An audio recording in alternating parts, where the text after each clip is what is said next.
ব্যাঙের বিয়ে দিয়ে বৃষ্টি প্রার্থনা করা, তারপর গায়ে কাদা মাখিয়ে বৃষ্টি প্রার্থনা করা।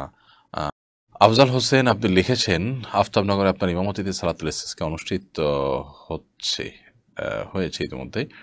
পত্রিকায় প্রকাশিত এই সংক্রান্ত নিউজের নিচে অনেকে হাসি ঠাট্টা করছে। তারা বলছে নামাজ পড়ি নাকি মুসলমানরা দায়িত্ব পালন করছে, পরিবেশের বিপর্যয় রক্ষায় নাকি আলেমদের কোনোই ভূমিকা নাই, কি বলবেন পরে? দেখুন, এ বিষয়ে আসলে বলার অপেক্ষা রাখে না, কারণ আমাদের সচেতন শ্রোতা এবং দর্শক মহল অথবা যে কোনো সাধারণ মানুষই জেনে থাকার কথা যে আলহামদুলিল্লাহ একদিকে ওলামায়ে কেরাম দেশ জুড়ে ইস্তিসকার সালাত আদায় করে আল্লাহ তাআলার কাছে বৃষ্টি প্রার্থনা করছেন, যে বৃষ্টি যেখান থেকে আসবে তার কাছেই প্রার্থনা করছেন। আবার নিজেদের দায়িত্ব পালন করে তারা দেশব্যাপী বৃক্ষরোপণও করছেন। আমরা শুধুমাত্র সারা দেশে আলেম ওলামারা কি করেছেন সেই হিসেব দেওয়া তো অনেক বড় ব্যাপার, কারণ সেখানে অনেক রিপোর্ট উঠে আসবে ইনশাআল্লাহ, অনেক আ বেশি গাছ লাগানোর রিপোর্ট আমরা পাবো। শুধু আমরা যেটুকু কাজ করতে পেরেছি আলহামদুলিল্লাহ আসুন্নাহ ফাউন্ডেশন থেকে, গেল কয়েক বছরে আমরা কয়েক লক্ষ গাছ লাগিয়েছি। আর এবছর আমরা ৩ লক্ষ গাছ লাগানোর লক্ষ্যমাত্রা বা টার্গেট ঠিক করে আমরা কাজ শুরু করে দিয়েছি।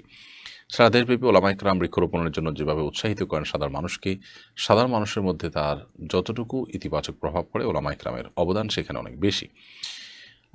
যারা হাসি ঠাট্টা করে আমার তো তাদের প্রতি বরং আ উম আমার বিস্ময় হয় যে সংখ্যাগরিষ্ঠ মুসলমান এবং ধার্মিক মানুষদের দেশ বাংলাদেশ। আ যেকোনো ধরনের মানুষই এখানে ধার্মিক। সো আ যে আল্লাহ আমাদেরকে সৃষ্টি করলেন, যার হাতে সবকিছু, তিনি বৃষ্টি দিবেন, তার কাছে বৃষ্টি প্রার্থনা করা হবে, এটাই তো স্বাভাবিক। কিন্তু এটা নিয়ে যারা হাসি ঠাট্টা করছে তাদের স্পর্ধা কত বড়!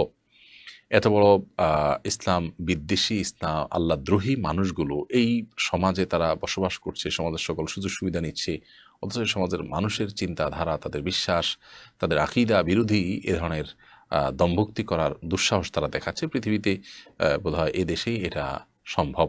খুব ভয়াবহ একটি চিত্র আমরা দেখতে পাচ্ছি, আল্লাহ মাফ করুন। আ অবাক করা বিষয় হলো, ব্যাঙের বিয়ে দিয়ে বৃষ্টি প্রার্থনা করা, তারপর গায়ে কাদা মাখিয়ে বৃষ্টি প্রার্থনা করা, এই জাতীয় যে সমস্ত হাস্যকর আ ধর্মীয় দৃষ্টিকোণ থেকে যার কোনো ভিত্তি নেই, বৈজ্ঞানিক কোনো ভিত্তি যার নেই, এগুলো নিয়ে তথাকথিত বিজ্ঞান মনস্করা কিছুই বলতে আমরা শুনি না সচরাচর। আসলে এরা দিন শেষে ধর্মবিদ্বেষী এবং শয়তানের দোসর। তারা চায় শয়তানের রামরাজত্ব কায়েম হোক এবং আল্লাহর দিন থেকে মানুষ দূরে সরে যাক। এদের উপর আমাদেরকে সতর্ক থাকতে হবে এবং দায়িত্বশীলতার পরিচয় দিতে হবে তাদের সমস্ত অপপ্রচারের বিরুদ্ধে। আলহামদুলিল্লাহ ওলামায়ে কেরাম একদিকে আল্লাহর কাছে ইস্তিসকার সালাত আদায় করে বৃষ্টি প্রার্থনা করছেন, অপরদিকে তারা বৃক্ষরোপণ করারও চেষ্টা করছেন।